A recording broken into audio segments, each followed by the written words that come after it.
Will Surfor is a pathetic, no-life loser, just like most of you guys. He is the only person unable to use magic in the Rigarden Magical Academy. Although he is unable to use magic, he has high goals and ambitions and aims to become a Magic Vander, one of the strongest mages one day. Will he be able to fight against the odds and make his way to the top through sheer hard work and efforts? Or is he doomed forever by being unable to use magic in a world run by magic? The Rigarden Magical Academy is one of the most elite academies of Urbis Rigarden, the capital of magic. This academy prefers people who use magic and are good with their magical abilities. A loser like Will Surford, who isn't able to use magic at all, has apparently nothing to showcase here. Will often wonders if there's any way for someone as talentless as him to succeed in this academy. Desperate for answers, he ventures into the dangerous level 7 dungeon, determined to find his path. Because when life gives you no magical talent, the logical next step is to risk your life in a dungeon that's way above your skill level. Somehow, and I mean somehow, Will manages to defeat an evil guard with the help of his loyal pet Kiki. So maybe there's hope for our magicless hero after all, or at least for Kiki. During class, Professor Edward Surfins is teaching students how to catalyze a flame using sulfur. Pretty basic stuff, right? Well, not for Will. In the middle of the lesson, the professor calls on him to demonstrate. But plot twist, our boy Will is fast asleep, probably dreaming about how awesome it would be to actually have magical powers. As Will steps up to the stage, he hesitates, nervous about performing in front of the class. The professor reassures him, saying it's a simple exercise. Will reluctantly grabs his wand, says the spell, but nothing happens. The entire class erupts in laughter, mocking him for his failure. The bullying intensifies, and even Professor Edward joins in, telling Will that he has no future at a magical academy and should abandon his hopes and leave immediately. He labels Will a nerd and a bookworm, dismissing him as someone with no real talent. Despite the harsh words and humiliation, Will is determined to become a Magic Vander, even if his magic skills are about as impressive as that one viewer who still thinks Naruto's running form will make them faster. Just then, Scion Ulster, one of Will's arrogant and racist classmates, conjures a flame to flex his magical powers. The professor rebukes Scion for performing a demonstration without permission and then continues with the lesson. When the class ends, Will steps outside and takes a sigh of relief, trying to shake off the embarrassment from earlier. However, Scion Ulster, along with his sidekicks Lyral Mars and Gordon Barrett, corner him and start mocking him again. They make fun of his inability to use magic and further demoralize him with their harsh words. Will, being shy and overly kind, doesn't know how to defend himself against these bullies, making him an easy target. If you're thinking, wow, what a pushover, remember, you're the one binge-watching an anime about a guy who can't even light a match with magic. Just as things seem unbearable, Colette Loire, one of his classmates, steps in. She rebukes Scion for his cruel behavior, even going as far as to call Will her friend, which takes Scion by surprise. Scion, clearly annoyed, replies that kindness has no place in the academy and leaves, warning that Will never excel in this world of magic. Afterward, Will and Colette walk together. Will, a pessimistic introvert, starts doubting himself, echoing Scion's words about his inability to use magic. He awkwardly tells Colette that a cute girl like her shouldn't be wasting her time worrying about someone like him, and that's when Colette's cheeks go from 0 to tomato in record time. Colette blushes deeply and tells him to stop with the compliments. Bro is casually rizzing Colette without realizing it, unlike most of you simps who are unable to face a real girl. Will explains that he was taught to compliment girls from a young age and genuinely thinks she's very cute. Colette, struggling to maintain her composure, playfully hits him and tries to remind herself to stay composed, remembering her noble upbringing. As they walk, they pause to look up at the sky, enjoying the beautiful view. They start talking about the legendary 5 mages who once united to rid the world of darkness, and how even now, the Magic Vanders continue that duty. Colette reflects on how only the strongest and most capable people can aspire to be Magic Vanders. Colette then asks Will if he thinks the Ice Maiden wand, Albus Vina Elfaria, might be watching over them from the tower. Will smiles and says he believes she is, imagining her looking down from a window above. He recalls his childhood, remembering a pact he made with her friend to become a Magic Vander one day. His friend, blessed with incredible magical abilities, went on to become the youngest Magic Vander, while Will was left behind, struggling with his inability to use magic. But despite his shortcomings, Will is determined to catch up to his friend, Elfaria, even if it seems about as likely as some of you weebs mastering a Rasengan on your first try. Will heads to Professor Werkner, hoping to earn some points. The professor scolds him for venturing into the dungeon alone, but awards him 2 points for defeating an evil guard. He then warns Will to abandon his dream of becoming a Magic Vander, pointing out that without magic, it's practically impossible to earn the necessary credits to advance to the upper institution. The professor also informs Will that he needs 4 more points within the next 2 days to pass his exam. Will, being a nerd, dives into his notes, searching for a monster worth 4 credits, knowing he relies on dungeon battles for most of his points.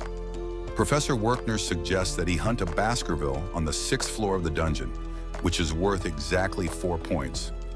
Will thanks his professor, unaware that Cyan has been eavesdropping on their conversation like the nosy antagonist he is. Cyan, eager to get rid of Will, decides to head into the dungeon with his friends Lyril and Gordon, despite their warnings about the danger. Suddenly, a massive monster ambushes them, knocking Lyril and Gordon out of commission like they're disposable NPCs in a video game. Will, still exploring the dungeon, hears the shout and rushes to the source, finding Cyan cornered by an evil sentinel, a 5-star beast worth a whopping 10 credits. Cyan's magic is useless against the creature, and Will briefly hesitates, questioning whether he should save someone who constantly bullies him. Because of course, anime protagonists are morally obligated to save their bullies. However, a flashback of his friend Elfaria, reminding him of his kind and gentle nature, pushes Will to act. Remembering that he harbors no enemies, just like Thorfinn, Will rushes in and saves Cyan just as the evil sentinel is about to strike. Back at the academy, Professor Edwards approaches Professor Werkner, reporting that Cyan, Lyril, and Gordon entered the dungeon without permission and urging him to find them. Werkner, knowing Will is also in the dungeon, decides to monitor the situation through a magical orb connected to Kiki's eyes. As the 2 professors watch, their jaws practically hit the floor. Will, who couldn't even light a candle in class, is now going full action hero on this evil sentinel. Will, relying solely on his swordsmanship and skill, effectively battles and defeats the powerful evil sentinel. Werkner remarks that, despite lacking magic, Will possesses the toughness of a dwarf, the ability to predict his enemy's moves, and the qualities of a true swordsman in a world dominated by mages. Professor Edwards struggles to accept that someone without magic could be so formidable. Will returns to the academy with the evil sentinel's head and is awarded 10 credits for his victory. Cyan, meanwhile, is left to contemplate how the guy he's been bullying just saved his life and outperformed him in the most epic way possible. Will joined Rigarden Magical Academy 5 years ago at the age of 10, and ever since he has been the target of bullying. Rumors flew that the only reason he got in was because the academy really wanted Elfaria, and that Will was just the buy one, get one free deal they couldn't resist, and that he would eventually be kicked out. One day, Professor Werkner took Will to meet Headmaster Cauldron Anuv to determine if he was truly capable of attending the academy. During the test, Will successfully defended himself against magic using only a dagger, impressing the headmaster. The headmaster decided to keep Will in the academy, encouraging him to work harder to become a Magic Vander and reunite with Elfaria. The headmaster was intrigued by the idea of a swordsman trying to make it in a world dominated by mages, like a fish trying to climb a tree. Spoiler, it's not easy. Determined to help his students, Professor Werkner began offering supplementary classes. In one of these sessions, he explained what it takes to become a Magic Vander. He revealed that there are 2 paths to reach the upper institution, either by discovering a new magic or by accumulating 200 credits. Werkner, being a realist, advised his students to focus on the first option, because earning that many credits is about as likely as some of you nerds rizzing up a girl or at least talking to her. After class, Will and Khalid walk together, discussing how Professor Werkner genuinely cares for his students, offering extra classes. They compare him with Professor Edward, who would never go out of his way for students. As they stroll, they overhear Lyril boasting loudly about how Cyan defeated an evil sentinel, making it sound like Cyan single-handedly saved the world. Cyan, aware of the truth, confronts Will when he sees him. He grabs Will by the collar, questioning why he helped him defeat the strong monster using just his sword, then walks away, leaving Will puzzled. Meanwhile, back at the headmaster's office, Professor Edward argues that someone like Will doesn't belong in the Magical Academy since his swordsmanship outshines magic. The headmaster acknowledges Will's unique abilities, but suggests a test to determine his future at the academy. Edward agrees, planning to make the test as difficult as possible. Later in the library, Will is busy taking notes on the Battle of Zorozone from the year 3404 of the magical era. He's inspired by the dwarves who fought against overwhelming magical forces. Khalid teases him, acknowledging that despite everything, he's still a nerd at heart. Out of nowhere, Professor Edward bursts into the library, looking like he's about to drag Will into yet another issue. He takes Will to the spell hall, claiming it's for a supplementary lesson, which sounds very sus, just like some of you guys who are going to comment that they got bitches. Once alone, he informs Will that they'll duel, with the condition that if Will manages to land a single hit, he'll earn 5 credits. However, if he fails, he'll be expelled from the academy. Caught off guard, Will finds himself completely overwhelmed by Edward, who wields dark magic with terrifying skill, earning his title as the Dark Viper Mage. Edward mocks Will, declaring that talentless students have no place in the academy and should never dream of becoming a Magic Vander. Meanwhile, the headmaster summons Professor Werkner to her chamber, revealing the duel through a magical orb. Werkner is shocked and disheartened, questioning why Edward, of all people, is involved. The headmaster justifies the duel, comparing it to how she once tested Will for Werkner, but Werkner protests that it's unfair since Edward is a dark mage and one of the strongest, closest to becoming a Magic Vander. It's like bringing in the final boss for a mid-level challenge. Back in the duel, Will is repeatedly hit by Edward, who uses a basic yet masterfully honed spell called Dax Darbicans. Despite getting knocked around like a ragdoll, Will refuses to surrender. His pet, Kiki, injured but determined, finds Khalid and leads her to Will's sword.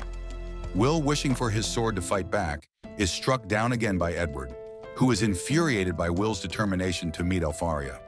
Just as Edward prepares to deliver a final blow, Khalid bursts in and throws Will's sword to him, and it's like one of those heroic catch moments you see in movies. Drawing inspiration from the dwarves in the Battle of Zorozone, who earned the respect of mages by fighting valiantly against impossible odds, Will channels his resolve. He uses his sword to cut through Edward's dark magic, advancing into a critical zone of attack. In a swift and powerful move, Will strikes Edward from his blind spot, shattering his barrier and landing the decisive blow. He manages to scratch Edward and eventually win the duel after getting hurt so much. Edward, grumbling and clearly not happy about losing to someone he thought was talentless, grants him 5 credits and storms out of the spell hall. The headmaster is really happy to see the result and discusses Will's strategy with Professor Werkner, while Colette takes care of Will since he's very exhausted. Will reflects on the promise he made to his childhood friend Elfaria to become a Magic Vander and watch the sunrise together. He recalls the day she left to pursue greater things, leaving him behind.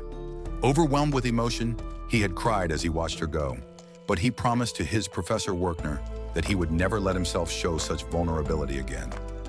Determined to prove himself, Will works tirelessly, even taking on a newspaper delivery job in Slumland Street, despite being a student at the Magical Academy. On his route, he greets Mr. Donnan, and while climbing the stairs, he trips but manages to catch all the newspapers except one. As he picks it up, he sees a headline about Elfaria creating a new spell, calling on magic students to slay monsters in the dungeon. It's like the universe is throwing him a bone, and he's ready to chase it. Will rushes back to his room like he's late for a very important date and asks his roommate, Rosti Noman, to prepare magical items for him. He explains that he has no classes today and will be focusing entirely on the dungeon. After changing into his battle attire and gathering the magical items from Rosti, he heads out. As he makes his way to the dungeon, Will recalls the words of Mage Queen Mercedes, one of the great pioneers. All is born from the dungeon. Children of magic, take your knowledge and wisdom and walk its paths. It's the kind of motivational Andrew Tate quote that sounds great on screen, but is harder to live by when you're actually facing a similar issue. With these words in mind, he enters the dungeon, where the sight of his fellow students fighting fills him with awe. He watches as Sion, his classmate and rival, demonstrates impressive magical prowess, and Will is struck by the sheer power on display. Realizing the dungeon is more crowded than a pop concert, he ventures deeper and soon encounters two monsters attacking a girl. With swift swordplay, he rescues her and introduces himself. The girl introduces herself as Iris Churchill, a fourth-year student. Back at the academy, Professor Werkner praises the creation of new magic as a profound achievement and highlights Elfaria as the greatest mage of all time. Khalid's friend teases her about being jealous of Will's dungeon venture, making Khalid question if that's truly the reason for her feelings. She realizes she might be more possessive of Will than she thought. Meanwhile, Will and Iris converse. Iris recounts a time when Elfaria saved her from a horde of monsters, and how Elfaria's cool appearance and extensive conversation left a lasting impression on her. They decide to search for monsters together. Iris uses her magic to detect frostwalkers in the area.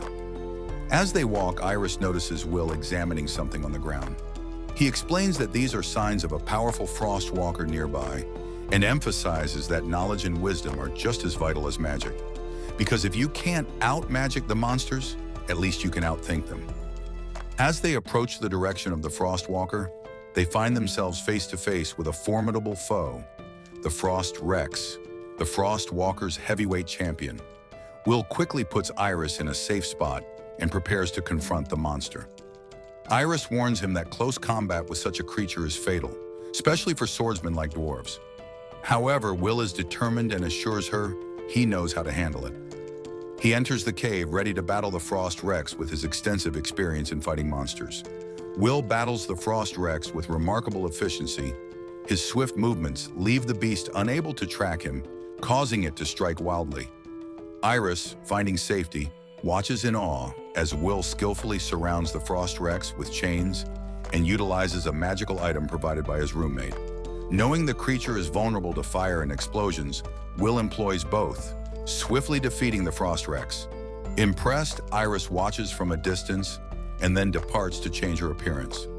Iris is actually a spy sent by the Magic Vanders to scout out exceptionally strong students. She realizes that, contrary to the negative rumors, Will's sword skills are indeed as impressive as some of you simps finally pulling a bitch. She realizes that Will is indeed incredibly powerful, contrary to the negative rumors circulating about him. Iris reports back to the Magic Vanders, highlighting Will's impressive swordsmanship despite his lack of magical abilities. In the meeting with the Magic Vanders, there is a heated debate between the white-haired and green-haired members, who are skeptical of the findings. They dismiss the meeting as unproductive, suggesting that the true top talent will be revealed at the upcoming Magic tournament. The red-haired member also departs. Before leaving, Iris compliments Will in front of Elfaria, who recognizes him from their childhood.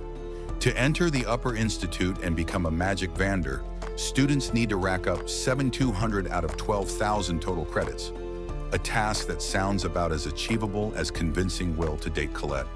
Will and his classmates recently took exams to showcase their abilities against golems and monsters.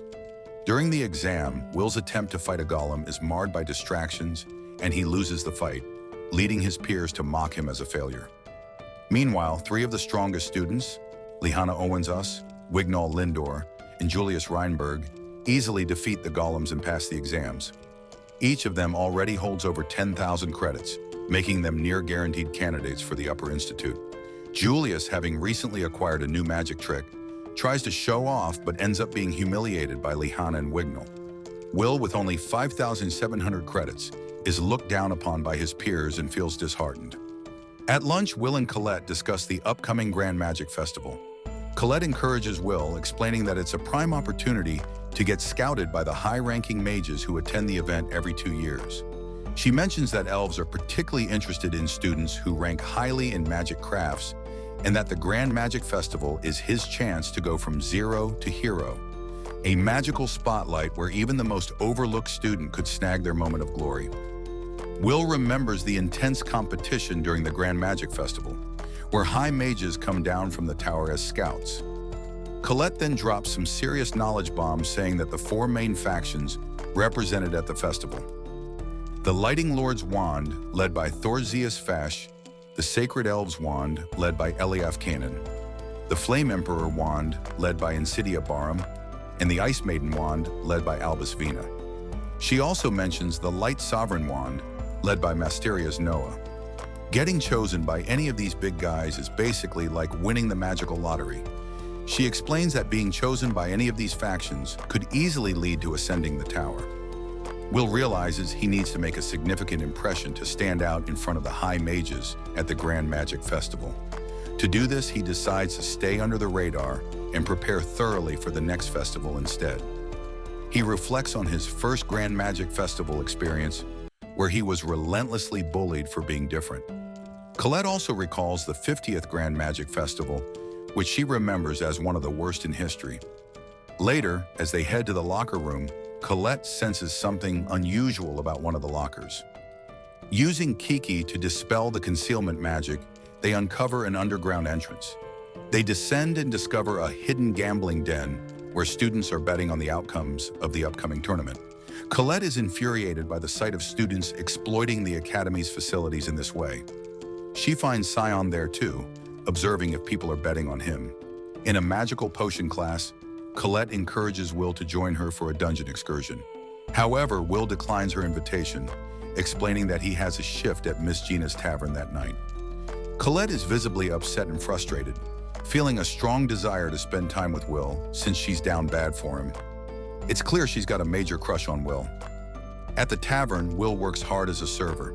The place is filled with miners and dwarves enjoying their drinks and food, creating a lively and noisy environment. Miss Gina, the tavern owner, insists that Will keep his focus strictly on his duties and avoid engaging with the patrons. When a dwarf asks Will about his demanding routine, Will explains that he needs the job because he doesn't have a scholarship to support himself. Will brought his roommate along to help with the demanding work at Miss Gina's tavern. The dwarves, who feel a strong kinship with Will, appreciate his efforts and treat him like a brother. The brotherhood among them makes the long hours more bearable. As the night winds down and most of the patrons have left, Will's roommate expresses frustration regarding Will's low-wage job. He mentions that Will might be able to find a better opportunity through Professor Werkner, but Will is reluctant to impose further on him. Will reassures him that he's managing and doesn't want to burden their professor. Just then, Julius, an arrogant, high-ranking student, enters the tavern with a face similar to you guys only a mother could love, and walks in. He immediately begins to taunt the dwarves with racist comments, labeling them as low-level creatures and mocking their past hardships. The dwarves, knowing better than to provoke someone with Julius's status, suppress their anger and remain silent. Julius's attention then shifts to Will walks in, and he makes remarks about Will's inability to use magic. When Julius continues to bully the dwarves, Will steps in and tells him to stop. He quickly knocks Julius's sidekicks and retaliates by throwing food at Julius, who is infuriated by the public humiliation. In response, Julius attacks Will, using his ice magic to trap him. As he prepares to freeze Will completely, Julius reconsiders and decides it might be more entertaining to publicly shame Will during the Grand Magic Festival. He forces Will into agreeing to participate in the festival with a condition. If Will wins, Julius will apologize to the dwarves at the tavern. Will, driven by a mix of anger and determination, agrees to the challenge, fully intent on proving himself just like you, fat losers who binges watching anime all day, thinking that motivation will get you to places. That's it, folks. Make sure to like and subscribe if you want more of this.